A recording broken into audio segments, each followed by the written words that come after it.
we're in the process of examining competing hypotheses to explain the facts of Jesus' empty tomb, his post-mortem appearances, and the origin of the disciples' faith. Up to this point, all of the hypotheses that we've examined are defunct hypotheses. That is to say, they are not defended by modern scholars. But today we come to an alternative hypothesis to the resurrection hypothesis, which is currently defended by some scholars, and that is the myth or legend hypothesis. You'll remember that David Strauss effectively buried the old conspiracy hypothesis and the apparent death hypothesis in his book on the life of Jesus in 1835.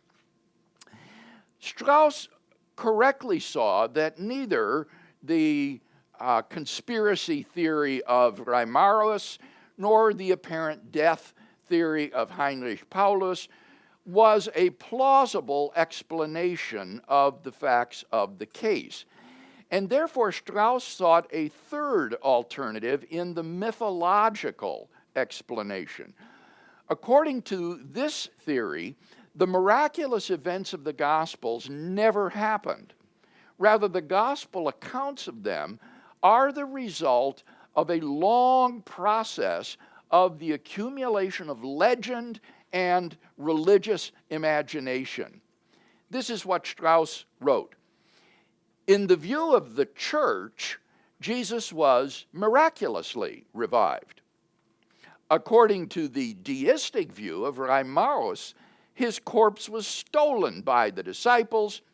In the rationalistic view, he only appeared to be dead and revived.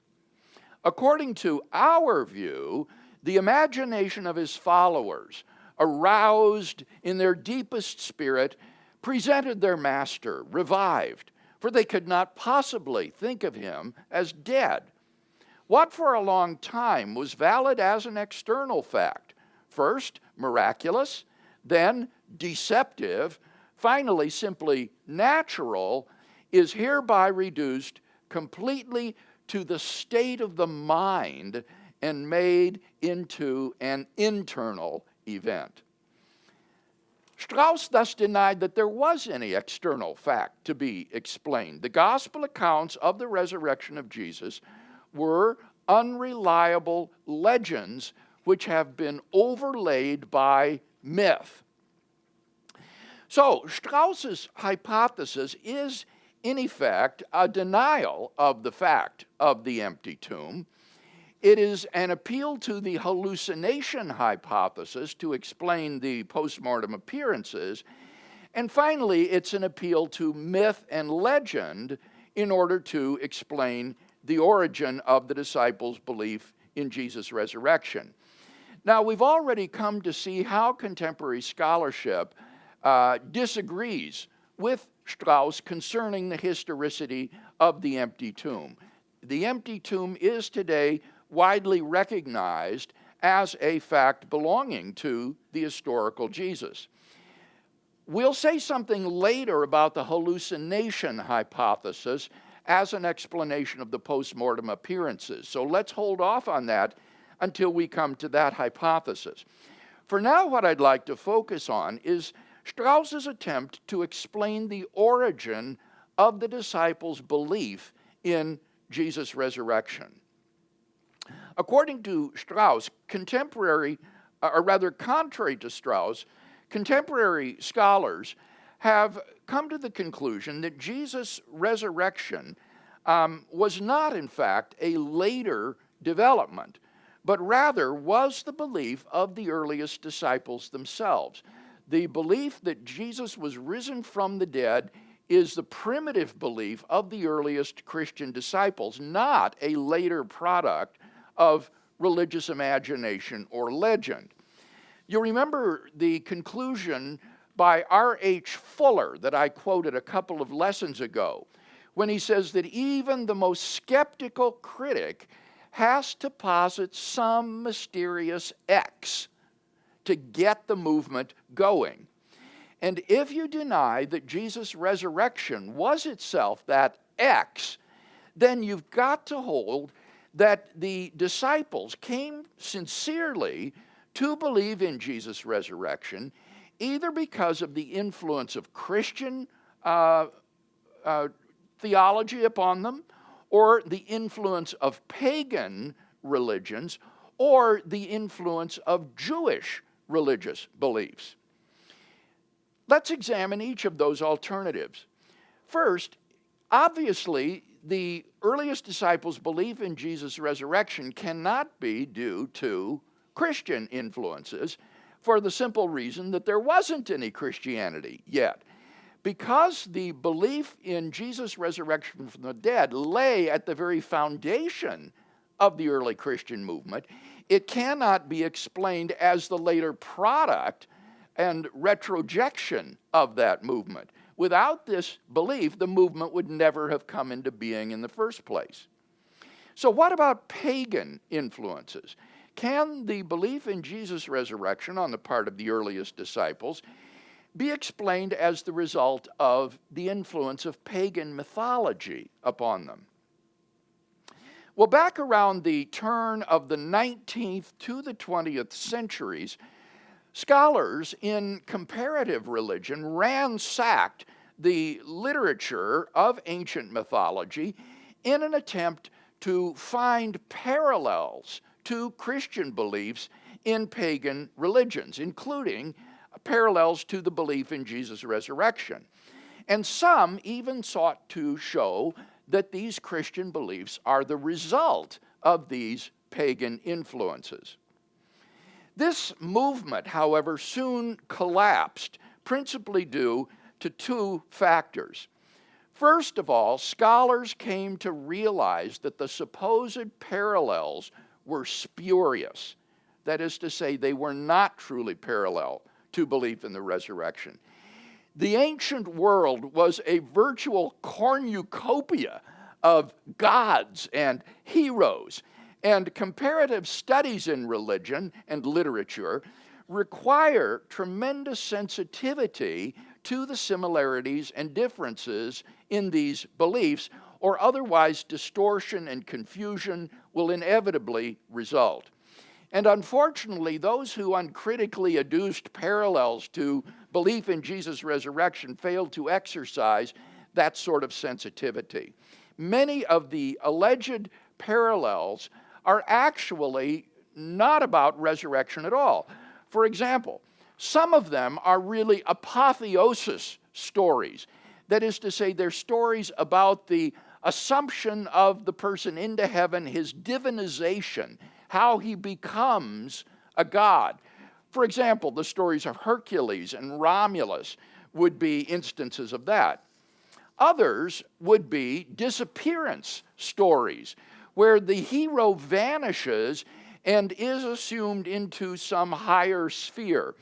Examples of this would be Apollonius of Tyana and Empedocles. Still other stories were simply seasonal symbols of the crop cycle, as the vegetation dies during the dry season and then it comes back to life in the rainy season.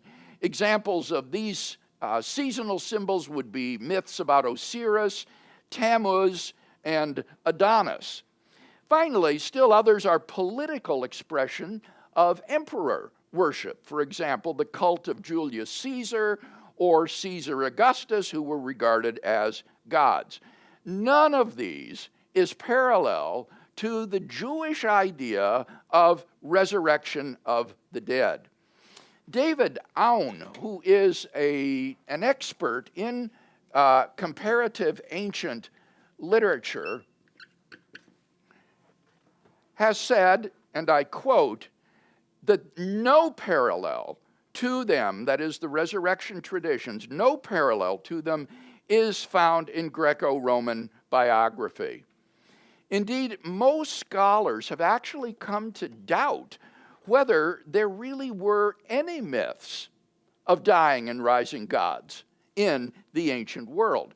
For example, in the Osiris myth, which is one of the most important of the seasonal symbols, Osiris doesn't really come back to life at all. He just continues to exist in the nether realm of the dead, where he reigns. In a recent review of the evidence, the Scandinavian scholar T.N.D. Mettinger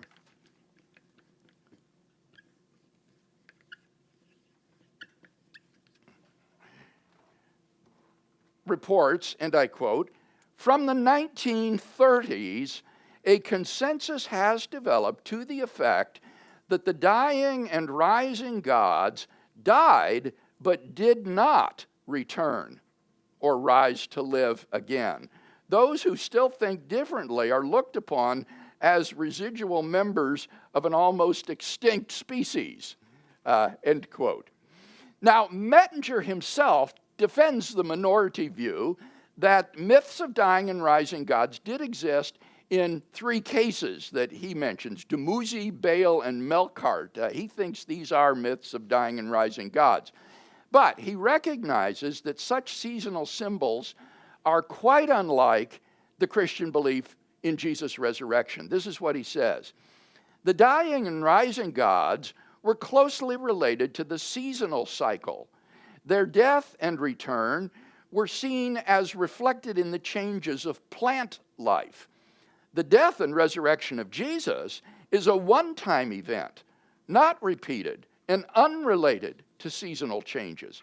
There is, as far as I am aware, no prima facie evidence that the death and resurrection of Jesus is a mythological construct drawing on the myths and rites of the dying and rising gods of the surrounding world. While studied with profit against the background of Jewish resurrection belief, the faith in the death and resurrection of Jesus retains its unique character in the history of religions. The riddle remains," end quote.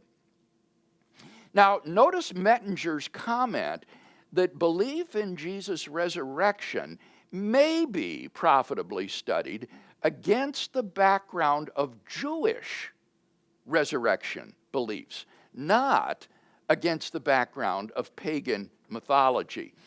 And in this remark, we see one of the major shifts in New Testament scholarship that has occurred over the last century.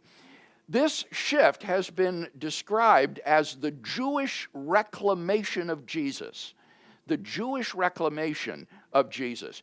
Scholars came to realize that pagan mythology is simply the wrong interpretive context for understanding Jesus of Nazareth. Craig Evans, a fine historical Jesus scholar, has called this shift the eclipse of mythology in life of Jesus research. Jesus and his disciples were first century Judean Jews, and it's against that background that they must be understood. The spuriousness of these alleged parallels is just one indication that pagan mythology is the wrong interpretive context for understanding the disciples' belief in Jesus' resurrection. So that's the first reason this movement collapsed at the dawn of the 20th century. The parallels turned out to be spurious. Secondly, there is no causal connection between the pagan myths and the origin of the disciples' belief in Jesus' resurrection. In any case, there's no causal connection between the two.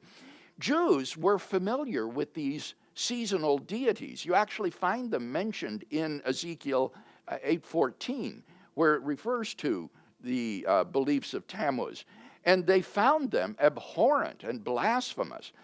And therefore, as the German scholar Gerhard Kittel notes, there is no trace of myths of dying and rising gods anywhere in Palestine during the first century.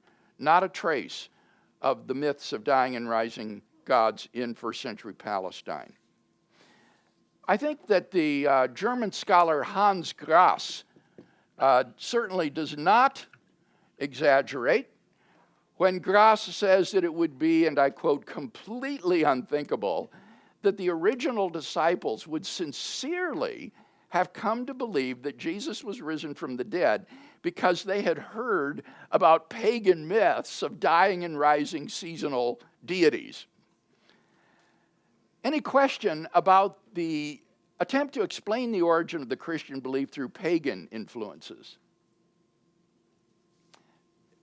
Yes, Brad.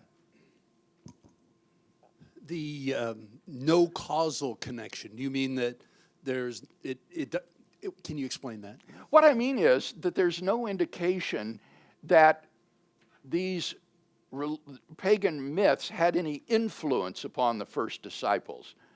As I said from Kittel, these cults of or worship of these kind of deities apparently didn't even exist in first century Palestine. So there was no influence, even if these myths did exist, which apparently they didn't. You've mentioned N.T. Wright before, but not here. He set out to do a rather exhaustive listing of all these ancient myths and pagan gods in his book on the resurrection. Is that relevant here?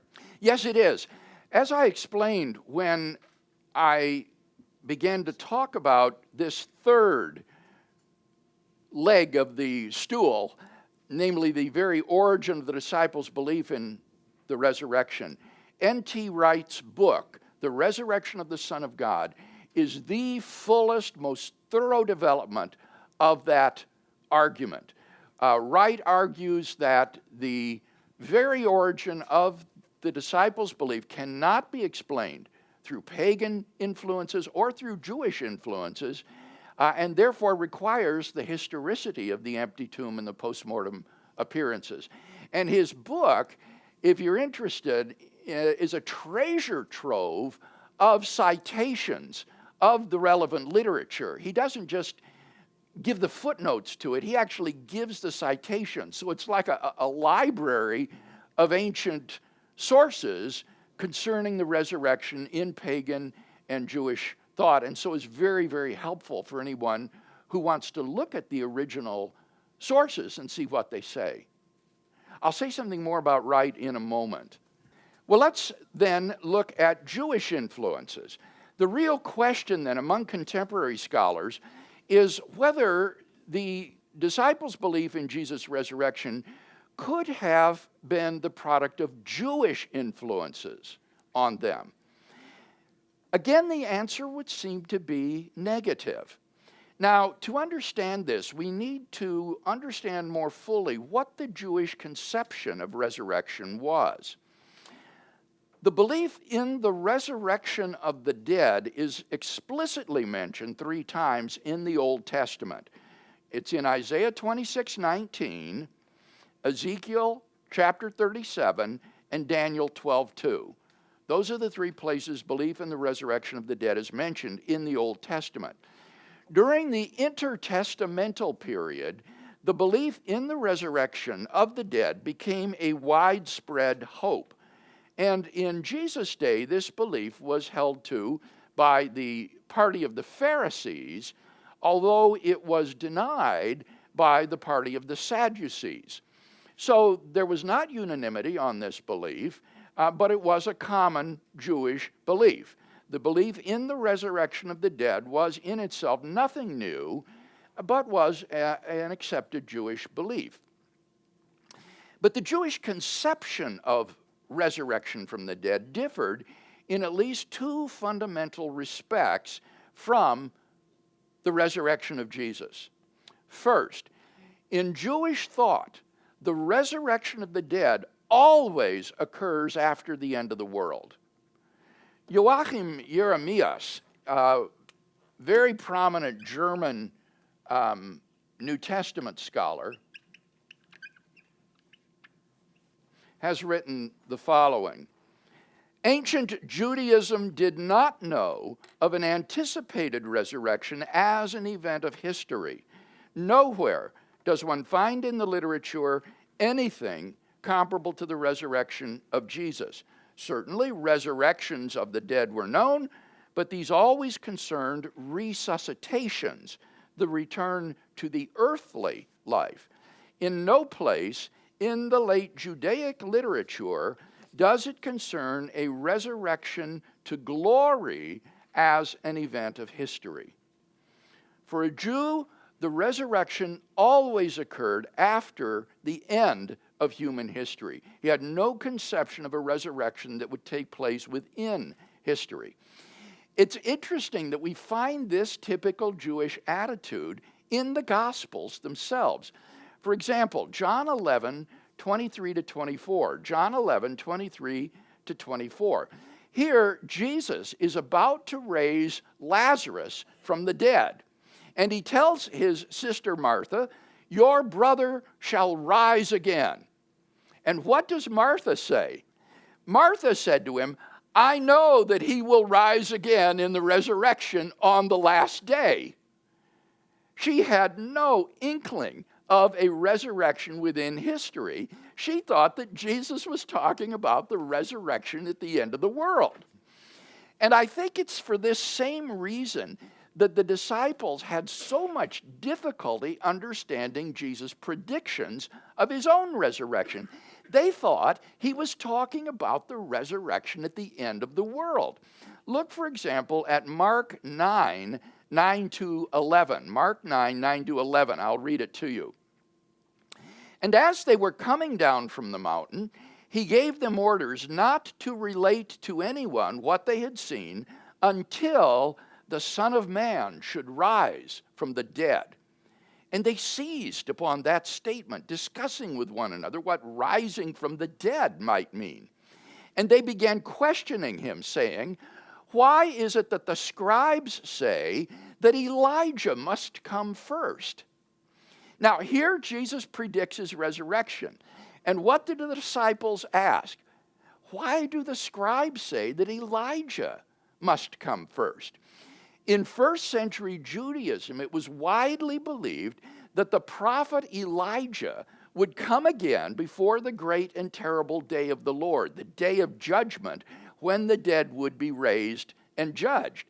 So the disciples couldn't understand the idea of a resurrection occurring within human history prior to the end of the world. And so Jesus' predictions only confused them.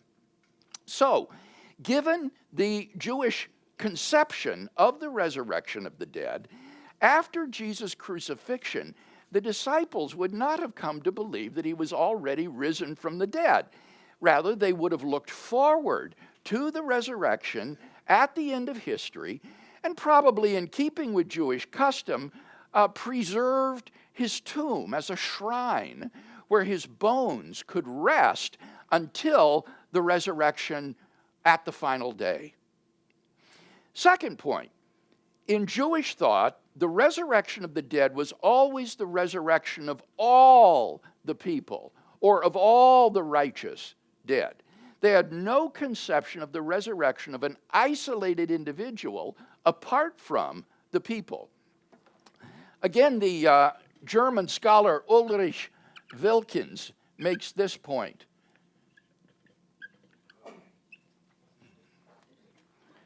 Wilckens says, "Nowhere do the Jewish texts speak of the resurrection of an individual which already occurs before the resurrection of the righteous in the end time, and is differentiated and separate from it. Nowhere does the participation of the righteous in the salvation at the end time depend on their belonging to the Messiah who was raised in advance as, quote, the first of those raised by God," end quote. That from 1 Corinthians 15:20. Wilckens' observation that no connection existed between an individual believer's resurrection and the prior resurrection of the Messiah is an understatement. There existed no belief in the Messiah's resurrection at all. That's why we find no examples of other messianic movements at that time comparable to Christianity's belief in Jesus' resurrection. And this is a point that N.T. Wright has been insistent upon. Wright says, all the followers of those first century Messianic movements were fanatically committed to the cause. But in no case, right across the century before Jesus and the century after him, do we hear of any Jewish group saying that their executed leader had been raised from the dead and he really was the Messiah after all, end quote. Wright invites us to suppose that the disciples were convinced on other grounds that Jesus was the Messiah. Say he had made claims to this effect, and so they were convinced he was the Messiah. Wright says this would not have led the early disciples to say he had been raised from the dead.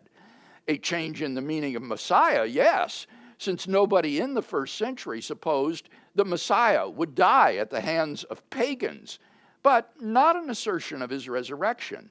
No Second Temple Jewish texts speak of the Messiah being raised from the dead. Nobody would have thought of saying, I believe that so-and-so really was the Messiah, therefore he must have been raised from the dead, end quote.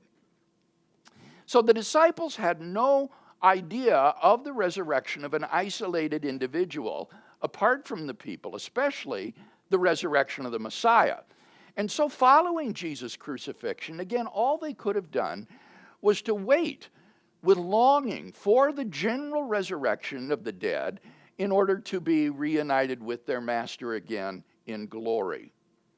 So, for these two reasons, we can't explain plausibly the origin of the disciples' belief in Jesus' resurrection as a result of Jewish influences. Left to themselves, the disciples would not have come to believe that Jesus was risen from the dead. C.F.D. Moll, who is a late New Testament scholar from the University of Cambridge,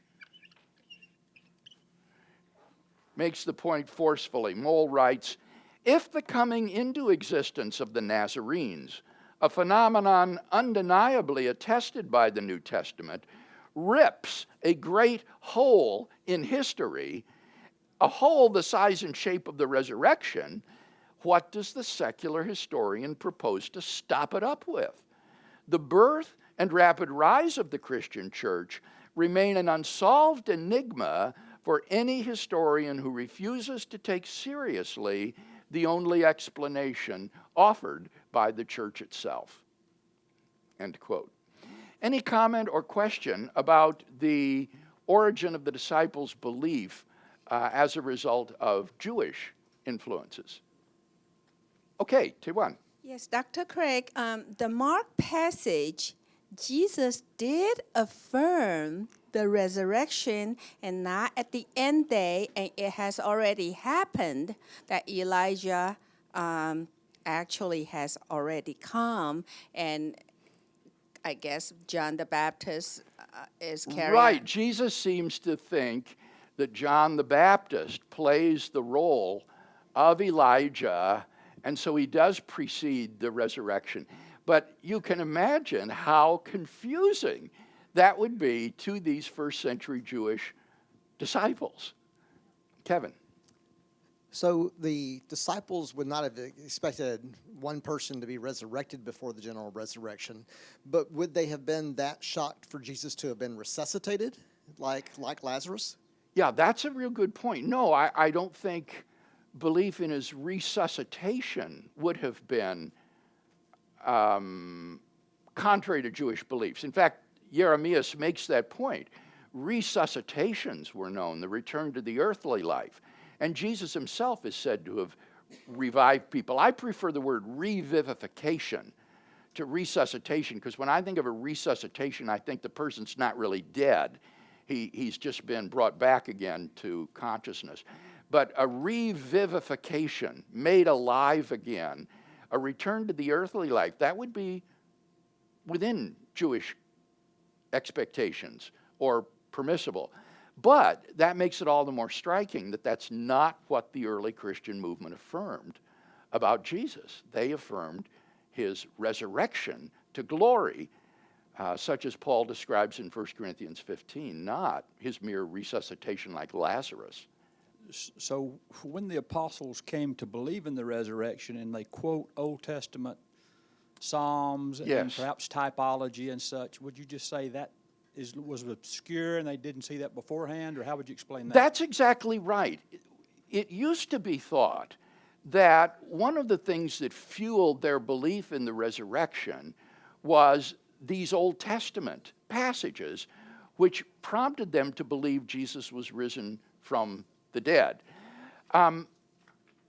That suggestion tended to be made more implausible by the demonstration that in 1 Corinthians 15, 3-5, you have a formula that goes back to within the first 5 years after the crucifixion that shows the resurrection to be so early, so primitive a belief, that there doesn't seem to have been the sort of time for that kind of theological reflection to take place. But even more importantly than that, as a point I made in response to Dr. Bob the other day with regard to Isaiah 53, namely, these passages in the Old Testament are so obscure that you would never read them as resurrection from the dead unless you were looking at them through Christian lenses and reading the resurrection back into them. A great example is Psalm 16:10, where David says, "You will not allow your Holy One to see corruption."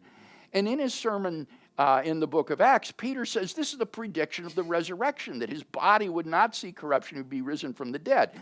But in the original context, what David is talking about is he won't allow his righteous one to die, that God's going to protect the king, and he won't allow him to experience death, which is quite different. So these passages, I think, can be read through Christian lenses after you've come to believe that Jesus is risen from the dead, but they aren't clear enough to have prompted the belief in the resurrection of the dead, especially given these two hallmarks of Jewish resurrection belief that would preclude it. Good question. Thank you. If they were waiting for the end time for the resurrection, then to Taiwan's point, you would see this in John the Baptist, because he said the kingdom is at hand, and you're being baptized for something new. You're accepting a new understanding of the Old Testament and the laws and so forth. So he would. Yes, this raises the whole question of the delay of Christ's return and the establishment of the kingdom. In Acts chapter 1, the disciples are still hoping for the establishment of the kingdom in their lifetime. They say, "Lord, will you at this time restore the kingdom?" And Jesus says, "You don't know the times and the seasons when this is going to happen." So it may have been that some of them at least anticipated that this would happen within their lifetimes. But remember, that had to happen, the end of the world had to come about first, and then the dead would be raised. So you can just imagine putting yourself back into the shoes of these first century Jewish believers, how confusing this all would have been because of the changes it involved in Jewish eschatological expectations. All right, up to this point, what I've assumed is that the disciples were just sort of left on their own following the crucifixion. And I've argued that neither as a result of Christian, pagan, or Jewish influences would they have come to sincerely believe God had raised Jesus from the dead. But suppose they weren't just left on their own. Suppose somehow they discovered that the tomb was empty. We don't know how. We'll just say somehow the tomb was empty. And that caused them to hallucinate visions of Jesus. Would that have led them then to proclaim God has raised him from the dead? That will be the question we'll take up next Sunday when we meet again. Let's close with a word of prayer. Father, thank you for the glorious theme that we've been able to talk about today, and for the hope of the resurrection of the dead that we share. We thank you for ratifying and confirming this hope so palpably in the resurrection of Jesus. And we pray that this would give us confidence and inspire us to bold and faithful witness throughout this coming week. In his name we pray, amen.